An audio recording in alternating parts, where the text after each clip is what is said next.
మనందరం కూడా గుర్తుపెట్టుకోవాల్సింది, ఇక్కడికి వచ్చినప్పుడు అవతల పార్టీ వాళ్ళు మనం ఎగతాళి చేయాల్సిన అవసరం లేదు.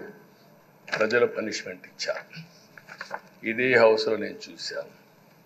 23 సీట్లు మాకు వచ్చాయి. నేను బాధపడ్డాము. కానీ ప్రజాస్వామ్యాన్ని గౌరవించాలనే ఉద్దేశంతో ప్రజాస్వామ్యుతంగా పనిచేశాం. 23వ తారీఖు ఎన్నికల రిజల్ట్స్ వస్తే దాన్ని వక్రీకరించి 23వ తారీఖున దేవుడు రాసిన స్క్రిప్ట్ ఇది, మీకు 23 సీట్లు వచ్చాయని మాట్లాడారు. ఇప్పుడు నేను అడుగుతున్నా, కూటమికి 164 సీట్లు వచ్చాయి. 1, 6, 4 కూడుకుంటే 11 వస్తుంది. రాష్ట్రంలో